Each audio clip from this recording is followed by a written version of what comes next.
నా ఎప్పుడైనా 10 నిమిషాలు దేవుడి దగ్గర కూర్చున్నావా? ఆ కొంపకు దీనికి రకమా? నువ్వు రాత్రులైనా అందరూ పడుకున్నాక నా తండ్రి ఎదురుగుండా కూర్చుంటా. రమ్మన్నాడు కొండకి. కొండల గురించి చెప్పాలంటే 7 కొండలు ఉంటాయి బైబిల్లో. 7 కొండల చరిత్ర కాదు. కర్మ. ఒకటి సిరాయి కొండ, 2 రూపాంతరం కొండ. ఎందుకన్నారా? అలాంటి 7 కొండలు ఉన్నాయి. మీరు ఎక్కడ చెప్పను? ఇప్పుడు మోసే సిరాయి కొండకి వెళ్ళారు. దేవుని ఎదురుగుండా కూర్చున్నాడు. కూర్చుంటే 40 రాత్రులు 40 పగలు అన్నవలేదు. అన్నాడా 40 రాత్రులు 40 పగలని రాయబడి ఉంది కదరా. మరి ఒక కోడికి చచ్చిపోతున్నావు అన్నానికి.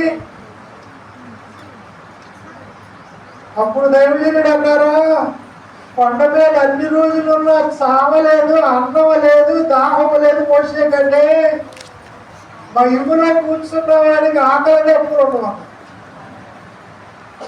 3వ మాట ఏమన్నారంటే ఆకలి తప్పులు లేదు ఊరెళ్ళే వాడు మహిమ ధరించుకోవాలన్న.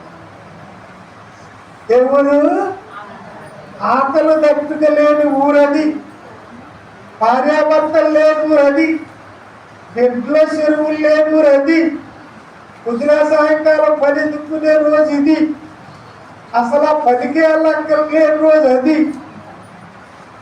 మరి ఏ రోజు మాట్లాడతాం మీరు? అలా కొద్దిగా నాకు పెద్ద తండ్రి ఉన్నాడు. ఇస్రాయేలు పెట్టిన నాకును నేను రూట్ ఇచ్చి వదిలేస్తారు, ఎవరో చెప్పలేరు. శనక్కాయ అంటే చూస్తే పోదు ఏం పోదురా ఇరిసి దానికి ఇద్దరు తింటే దాని రుచి ఎక్కలేని రుచి శనగించుకొని చీడిగించుకే ఉంటుంది. ఇటు అలా పెట్టాడు అందులో రుచి. జీడిపప్పు తినడం ఇంకా తినముందే ఉండేది, దాని రుచి వేరు. ఆ ఎడబెట్టిన రుచి నేను 120 మీటింగ్ అడిగితే 7 రోజులు చెబుతాను బైబిల్ గురించి. జరగనోడికి ఏం తెలుసు? కాయపప్పుదా గింజపప్పుదా? గింజలో ఒక కన్న ఉంటుంది, అది చేమ. ఆ చేమ రుచి అమ్మా. అప్పుడు సినాయి కొండ మీదకి వెళ్ళి దేవుడు ఎదురుగుండా కూర్చున్నాడు. సంఘంలో ఉన్న నీవు నా చెల్లివైతే, నా తల్లివైతే, నా తమ్ముడు అయితే ఏదో టయాన్ని రోజుకి ఒక 10 నిమిషాలు దేవుడి ఎదురుగుండా కూర్చో. ఎందుకు కూర్చోమన్నాడా? నాది నీకు ఇస్తాను, నీది నేను పట్టుకుపోతాను. వద్దా? నీది పోవద్దా? నువ్వు ఎవరి దగ్గర కూర్చోను? ఇప్పుడు నువ్వు కూర్చుంటూ కుదిరలేని కూర్చున్నావు. 40 రోజులు భార్యను మర్చిపోయాడు, పెద్దలు మర్చిపోయాడు, 6 లక్షల మంది మర్చిపోయాడు. ఉన్నాడు దేవుడి ఎదురు. 10 నిమిషాలు చేయమ్మా. ఏ చెల్లైనా ఏ తల్లైనా 10 నిమిషాలు చేయాలని నా తండ్రి నా ఎదురు ఉన్నాడా లేడా? ఎవడు నీ దేవుడు అంటే ఏం చెప్పాడు మోసేని? ఉన్నవాడను అనువాడని చెప్పు, తప్పేరే కదా. మరి నువ్వేమంటా కూర్చునేటప్పుడు? ఉన్నవాడు ఉన్నాడు, నన్ను చూస్తూనే ఉన్నాడు. ఏం పట్టుకెళ్ళడానికి నా నన్ను పోతానికి ఆయన చెప్తాను. మోసేది అంతా వెళ్ళిపోయింది, దేవుళ్ళు వస్తుంది ఆయనలో. మోసే ఎక్కడ కూర్చుంటే దేవుడు ఎక్కడ కూర్చోబెట్టి అక్కడ.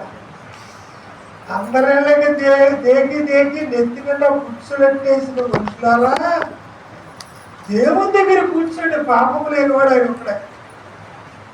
ఇంటికి మించి నేను చెప్పలేను. నేను ఇలా ఉండాలి, చాలా బతకూడదని నేను చెప్తాను. ఈ బతుకు తీసేసుకోండి.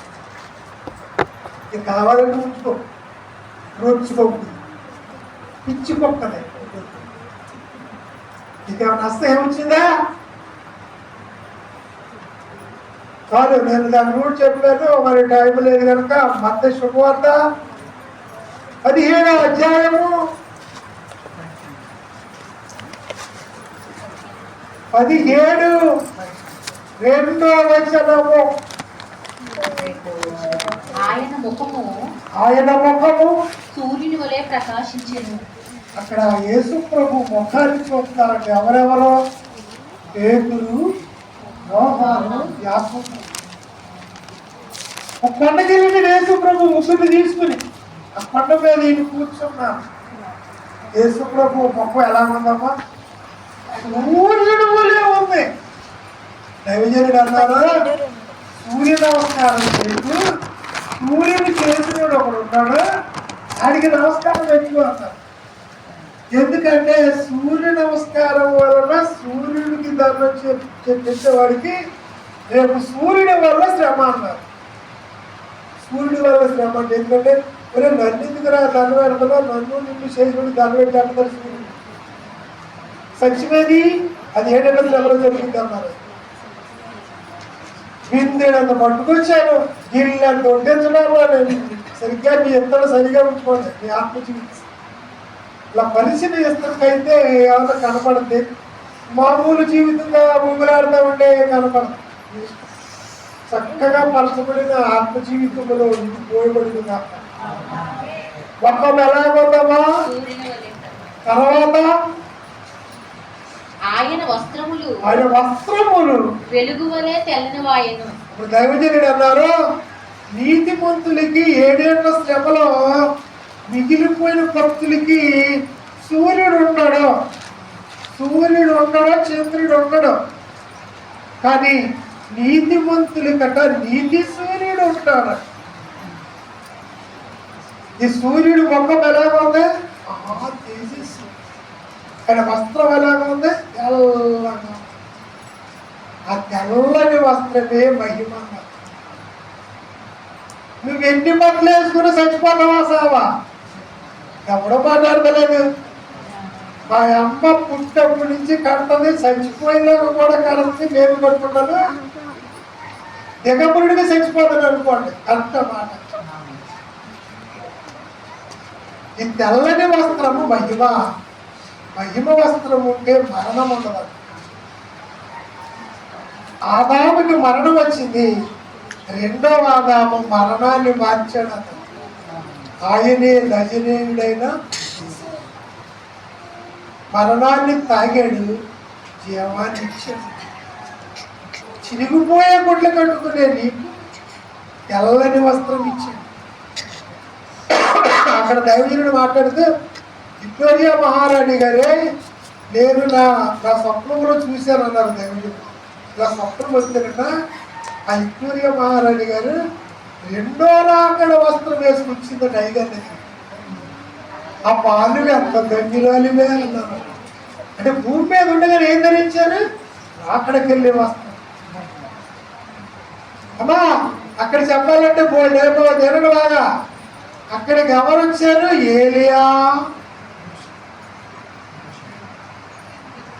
ఈ తెల్లని వస్త్రములు ధరించుకున్నది ఎవరు? యేసు ప్రభు. ఆయన ముఖము సూర్యుడు వలె ఉంది. నీతి సూర్యుడికి మామూలు సూర్యుడు ఏం పని పడతాడు అన్నారు. నీతి సూర్యుడికి మామూలు సూర్యుడు ఏం పని పడతాడు? అందుకే సూర్యుడు మా దేవుడు పెట్టాడు, మేము తిండికి కొడుకుంటానికి అన్నారు. నేను నువ్వేమంటావు? అవి ఒక రోజంతా కనుక రాత్రి లేదా రాత్రి కూడా పనిచేయదు, చెరు చుట్టూ తిరిగేసిన గ్రామము లేని జీవితం. పిచ్చి కుక్కలాగా నాకు ఇసుకుపోతుంది, మీకు ఇసురాలేదు నా కాదు. ఏం సంపాదించారు? ఏసుని సంపాదించి చాలు, స్వర్గంలో ఉంటారు. అన్నీ సంపాదించి మట్టిని గోధులో పెట్టి నరకానికి పోతాం. నీకు దాంట్లో అక్కడ దైవజనుడు 3 మాటలు చెప్పారు. ఏలియా ధర్మశాస్త్రం పట్టుకుని దేవుడి దగ్గరికి వచ్చాడు. ఎవరైనా యేసు ప్రభు దగ్గర కొండకెత్తికి వెళ్ళాడు, రూపం మార్పు చేసుకున్నాడు. కొండ కింద రూపం వేరు యేసు ప్రభుది, కొండ మీద రూపం. ఆ కొండకి ఏం పేరు నీకు తెలుసా? రూపాంతర కొండ. సేనాయి కొండకి ఏం పేరు ఇచ్చారు? మహిమ కొండ. రూపం మార్చేది ఎక్కడ? నీ నెత్తి మీద ఉన్నాయి అన్ని.